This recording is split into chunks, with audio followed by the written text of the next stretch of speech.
ஸ்ரீ சங்கரா TV நேயர்களுக்கு வணக்கம். சுபதினம் நிகழ்ச்சியில் அனைவரையும் சந்திக்கிறதுல மிகவும் மகிழ்ச்சி. இன்னைக்கு ஆகஸ்ட் மாதம் 2ஆம் தேதி ஞாயிற்றுக்கிழமை. இந்த நாளுக்கான 12 ராசிக்கும் பலன் மற்றும் பரிகாரத்தை பார்க்கலாம். அதனைத் தொடர்ந்து நமக்கு ஒரு அழகான கேள்வியும் உண்டு. இன்னைக்கு சங்கடஹர சதுர்த்தி. விநாயகருக்கு ரொம்ப ஒரு முக்கியப்பட்ட நாள். இன்னைக்கும் பாருங்களேன், சந்திரனும் பயிற்சியா இருக்காரு, சுக்கிரனும் பயிற்சியா இருக்கிறாரு. திருப்பி 2 பேருமே சப்தமத்துல ஒருத்தரை ஒருத்தர் பார்த்த நிலையில தான் இருக்காரு. ஸோ இன்றும் பெண்கள் உங்கள் உடல் ஆரோக்கியத்தில் கவனம் தேவை. உடல் ஆரோக்கியம் அப்படிங்கிறத விட மனசஞ்சலம் நிறையா இருக்கும். ஸோ அதற்கான ஒரு சின்ன சின்ன விஷயங்களை நீங்கள் வீட்டிலேயே பரிகாரங்களாக செய்து கொள்ளலாம். மேஷராசி அன்பர்களுக்கு இன்று விரய சனி, விரய சந்திரன் ரெண்டுமே விரயத்தில் இருக்கு. கண்டிப்பாக ஏதாவது ஒரு விஷயத்தில் நமக்கு இன்னைக்கு பணம் வந்து விரயமாகலாம். ஒரு மாத ஆரம்பம் 2ஆம் தேதி இன்னைக்கு. ஸோ ஜென்ரலி என்ன அப்படின்னு பார்த்தீங்கன்னா, இந்த மாதிரி சண்டேஸில் நமக்கு விரயம் ஆறுது வந்து சமைச்சு வைப்போம். அன்றைக்கி நம்ம சாப்பிட மாட்டோம். எதையாவது வெளியில் ஆர்டர் பண்ணி சாப்பிடுவோம். இல்லைன்னா நம்ம வெளியில் போயிடுவோம். இல்லை வீட்டில் ஏதாவது ப்ளம்பிங் ப்ராப்ளமு, வண்டி ஏதாவது ப்ராப்ளம்னு தேவையில்லாத இந்த மாதிரியான விரைய செலவுகள் வரும். ஸோ இன்று மேஷராசி அன்பர்கள் அப்படி விரைய செலவு வந்தாலும் பரவாயில்ல, 7:30 சனி. விநாயகர் ஆலய வழிபாட்டை இன்று மறவாமல் செய்யவும். ரிஷபராசி அன்பர்களுக்கு இன்னைக்கு பலவிதமான ஒரு பொருளாதார உயர்வு காத்திருக்கிறது. உங்களுக்கு வரவேண்டிய பண பாக்கிகள் இந்த காலகட்டத்தில் வந்து சேரும். ரிஷபராசி அன்பர்களுக்கு இன்று உங்களை தேடி நன்மைகள் வரக்கூடிய நாளாக இந்த நாள் அமைகிறது. பல நாட்களாகவே இருந்து வந்த குடும்ப சண்டைகள் இல்லை குடும்ப போர், குடும்பத்தில் இருக்கக்கூடிய குழப்பங்கள் தீரும். இன்று அன்னதானங்கள் செய்யலாம். மிதுன ராசினியர்களுக்கு இன்று மனதளவில் சின்னதா ஒரு சில குறைபாடு இருக்கும். ஐயோ, நம்ம எவ்வளோ உழைக்கிறோம், நம்மளை யாரும் ரெக்கக்னைஸே பண்ணலையே அப்படின்ட்டுலாம். அதுவும் பெண்களுக்கு நிறையவே இருக்கும். ஸோ கேந்திரத்தில் பார்த்தீங்கன்னா 3 கேந்திரங்களும் நமக்கு கிரகங்கள் இருக்கனால கேந்திராதிபத்திய தோஷம்னு சொல்லுவோம். மிதுன ராசிக்காரர்களுக்கு, கன்னி ராசிக்காரர்களுக்கும், மீன ராசிக்காரர்களுக்கும். ஸோ அதில் இந்த மிதுன ராசிக்கு வந்து ராசியிலேயே செவ்வாய், 4ல் சுக்கிரன், 10ல் சந்திரன், சனி. ஸோ நீங்கள் ஆஃபீஸ்லாம் போகிறீங்க, இல்லை உங்கள் ஆஃபீஸில் இருக்கிறவங்க லேடிஸ்னால உங்களுக்கு சில மன கஷ்டங்கள் எல்லாம் வரலாம். இதுக்குன்னு பரிகாரம் வந்து பார்த்தீங்கன்னா யார்கிட்டையும் பேசாமல் இருக்கிறது நல்லது. கடகராசி அன்பர்களுக்கு சூரியன், குரு, புதன் ராசியில் இருக்காரா. 12ல் செவ்வாய், 3ஆம் இடத்துல வந்து சுக்கிரன். ஸோ கடகராசிக்கு ராசிநாதன் சந்திரன் சனி பகவானோடு இருக்கும்போது உடல் ஆரோக்கிய குறைபாடுகள் இருக்கலாம். குறிப்பாக தோல் சம்பந்தப்பட்ட விஷயங்கள்ல கவனமாக இருக்க வேண்டும். கடகராசி அன்பர்களுக்கு இன்றைய நாளில் ஒரு சில நல்ல விஷயங்களும் நடக்கும். சிம்மராசி அன்பர்களுக்கு இன்று வியாபாரம், தொழில் சார்ந்த விஷயங்களில் லாபகரமான நாளாக அமைகிறது. குடும்பத்தில் இருக்கக்கூடிய பலவிதமான குழப்பங்கள் தீரும். இன்று சிம்மராசி அன்பர்களுக்கு மனநிலையில் சந்தோஷங்கள் உண்டு. கன்னிராசிக்காரர்களுக்கு இன்னைக்கு சுக்கிரன் கன்னிராசிக்கு பயிற்சியாக இருக்கிறாரு. அதே மாதிரி சந்திரனும் 7ஆம் இடத்துல இருக்காரு. நீச்சமாக இருக்கக்கூடிய சுக்கிரன் கன்னிராசி அன்பர்களுக்கு, பெண்களுக்கு குறிப்பாக இந்த மாதவிடாய் பிரச்சனை இருக்கிறவங்களுக்கு கொஞ்சம் அது அதிகரிக்கலாம். சங்கடஹர சதுர்த்தியான இன்றைய நாளில் விநாயகர் ஆலய வழிபாட்டை மேற்கொள்வது மிகவும் நல்லது. இந்த ஆடி ஞாயிற்றுக்கிழமையில் அம்மனுக்கு கூழ் வார்ப்பது அப்படிங்கிறது ஒரு வழக்கம் உண்டு.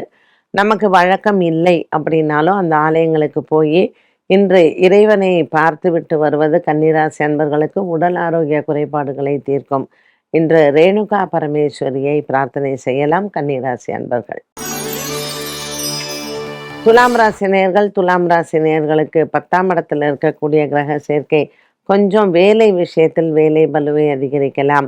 துலாம் ராசி அன்பர்களுக்கு இன்று அலைச்சல்கள் அதிகமாக இருக்கும். உடல் ஆரோக்கியத்தில் கவனம் தேவை. சங்கடஹர சதுர்த்தியான இன்றைய நாளில் விநாயகப் பெருமானை வழிபாடு செய்ய விக்னங்கள் இல்லை. விருச்சிக ராசி அன்பர்களுக்கு இன்று பல நாட்களாக இருந்து வந்த மன போராட்டம் தீரும். கொடுக்கல் வாங்கல் ஆகியவற்றில் இருந்து வந்த பிரச்சனைகளுக்கு நல்ல ஒரு மாற்றம் உண்டு. இன்னைக்கு இந்த விருச்சிக ராசி அன்பர்களுக்கு பல நாட்களாக பிள்ளைகளினால் ஏற்படக்கூடிய ஒரு சில குழப்பங்கள் தீரும். இன்று பல நாட்களாக உங்களினுடைய குடும்பத்தில் குழந்தை பேருக்காக இருந்தவங்களுக்கு நல்ல வெற்றி செய்தியை இன்று கேட்கலாம். தனுசு ராசி அன்பர்கள், தனுசு ராசி அன்பர்களுக்கு இன்று மன போராட்டம் தீரும். 7ஆம் இடத்தில் செவ்வாய், 8ஆம் இடத்தில் சூரியன், பாக்கியத்தில் கேது, 10ஆம் இடத்தில் சுக்கிரன் நீச்சம். தனுசு ராசிக்காரங்க தான் ரொம்ப பாவம்.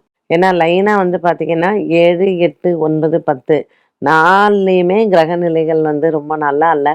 பட் அதுக்காக என்ன, நம்ம அந்த கிரக பயிற்சிகள் வரைக்கும் வெயிட் பண்ணி தான் ஆகணும். தனுசு ராசி அன்பர்கள் இன்னைக்கு நவகிரக வழிபாடுகளை செய்யலாம். நவகிரகங்களுக்கும் தீபம் ஏற்றும். மகர ராசி அன்பர்கள், மகர ராசி அன்பர்களுக்கு இன்று மன துயரங்கள் குறையும். இவங்களுக்கும் பார்த்தீங்கன்னா 7, 8, 9 இந்த கிரக அமைப்புகள் கொஞ்சம் இவர்களுடைய ராசிக்கு, அதுவும் ராசிநாதன் சனியும் சந்திரனோட இருக்காரு. மகர ராசிக்காரர்களுக்கு சின்ன குழப்பங்கள் இருக்கும். சிதறு தேங்காய் போடலாம். கும்பராசி அன்பர்கள், கும்பராசி அன்பர்களுக்கு இன்று மனதில் ஒரு சில தைரியம், உற்சாகம் பிறக்கும். பிரிந்த குடும்பங்கள் ஒன்று சேரும். பல மாதங்களாகவே இருந்து வந்த ஒரு விதமான மன போராட்டங்கள் தீரும். கும்பராசி அன்பர்களுக்கு இன்று குடும்பத்தில் இருக்கக்கூடிய சூழ்நிலைகளில் நல்ல மாற்றங்கள் உண்டு. மீனராசினியர்கள், மீனராசினியர்களுக்கு இன்று பொருளாதார உயர்வு உண்டு. பல நாட்களாகவே இருந்து வந்த ஒரு விதமான மன போராட்டங்கள் தீரும். மீனராசி அன்பர்களுக்கு இன்று குடும்பத்தில் இருக்கக்கூடிய சிக்கல்கள் விலகும். இன்றைய நாளில் மீனராசி அன்பர்களுக்கு பிள்ளைகளால் சில மனதில் குழப்பங்களும் சஞ்சலங்களும் போகலாம். ஞாயிற்றுக்கிழமை சங்கடகர சதுர்த்தியான இன்றைய நாளில் விநாயகப் பெருமானை வழிபாடு செய்ய விக்னங்கள் இல்லை. 12 ராசிகளுக்கும் உண்டான பலன் மற்றும் பரிகாரத்தை பார்த்தோம். இந்த நாளுக்கான கேள்வியை பார்க்கலாம். கேந்திராதிபத்திய தோஷம் என்று குறிப்பிட்டீர்கள், அப்படி என்றால் என்ன? அதற்கு பரிகாரம் என்ன? அதாவது கேந்திராதிபத்திய தோஷம் அப்படின்னு சொன்னா, கேந்திரத்தில் எப்படி, கேந்திரம்னா கார்னர்ஸு. இப்போ நம்ம பார்த்தோம்னா 3 கேந்திரத்திலையும் கிரக நிலைகள் இருக்கு. சனி சந்திரன் சேர்ந்து மீன ராசியில் இருக்காரு. பாப கிரகங்களா இருக்கு. சனி, செவ்வாய், சுக்கிரன்.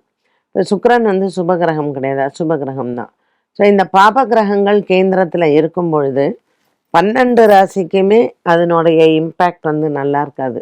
உடல் ஆரோக்கிய குறைபாடு இருக்கும். வீட்டில் எப்போ பார்த்தாலும் சண்டை இருக்கும். நமக்கே பிரச்சனைன்னே ஒன்றும் இல்லாட்ட கூட நமக்கு ஒரு சந்தோஷமே இருக்காது. இன்னைக்கு உலக சூழ்நிலையே பாருங்களேன். ஏதாவது உலகத்தில் ஏதாவது ஒரு நாடு நமக்கு விரலை விட்டு சொல்லணும்னா இந்த நாடு நல்லா இருக்கு, இங்கே பிரச்சனை இல்லாமல் இருக்கு அப்படின்னு நம்ம சொல்லவே முடியாது. ஈச் அண்ட் எவ்ரி கண்ட்ரி அங்கே இருக்கக்கூடிய மக்களுக்கு அந்த நாட்டை சார்ந்த பிரச்சனைகள் ஏதாவது ஒன்று டெய்லி வந்துன்னு தான் இருக்குது. அதுவும் இப்போ நமக்கு இந்த ஆடி அமாவாசை வர வர இந்த கேந்திராதிபத்திய தோஷம் அப்படிங்கிறது மட்டுமல்லாமல் மற்ற கிரக நிலைகளினுடைய அமைப்பிலையும் உலகத்தில் பலவிதமான கன்ஃபியூஷன், அப்படியே ஒவ்வொரு நாட்டு தலைவனும் ஐயோ இந்த பிரச்சனையை நான் எப்படா தீர்க்க போகிறேன் அப்படின்னு மண்டை பிச்சுக்கிற அளவுக்கு அவங்களுக்கு ப்ராப்ளம்ஸ் வரத்தான் போகுது. நம்ம ஏற்கனவே சொன்னோம், இயற்கை சீற்றங்கள் நிறையா இருக்கும் இந்த அமாவாசை டைமு, பௌர்ணமி டைம்லான்னு. ஜப்பானில் பார்த்திங்கன்னா இப்போ ரீசெண்டாக 2 நாளைக்கு முன்னாடி நிலநடுக்கம் வந்திருக்கு. அதே மாதிரி ஃப்ரான்ஸில் இயற்கை சீற்றம் இருக்குது. ஸோ நமக்கு இன்னும் அமாவாசை வர வர இந்த இயற்கை சீற்றங்களும் குழப்பங்களும் மக்களுக்கு ஒரு நிம்மதி இல்லாத தன்மையும் நிச்சயமாக நம்ம பார்க்கலாம். இதற்கு என்ன தீர்வு அப்படின்னா, கண்டிப்பாக ஆன்மீகம் மட்டும்தான் இதற்கு ஒரு நிரந்தர தீர்வு. அதனால் உங்களுடைய இஷ்ட தெய்வங்கள் இன்னைக்கு சங்கடஹர சதுர்த்தி விநாயகரை போய் பார்க்கறது உலக நன்மைக்காகவும் உலக அமைதிக்காகவும் நம்ம நிச்சயமாக நாட்டு மக்களுக்காக வேண்டிக் கொள்ளலாம். என்ன நேயர்களே, இன்றைய சுபதினம் நிகழ்ச்சி அனைவருக்குமே பயனுள்ளதாக அமைந்திருக்கும். மீண்டும் சந்திக்கும் வரை நன்றி, வணக்கம்.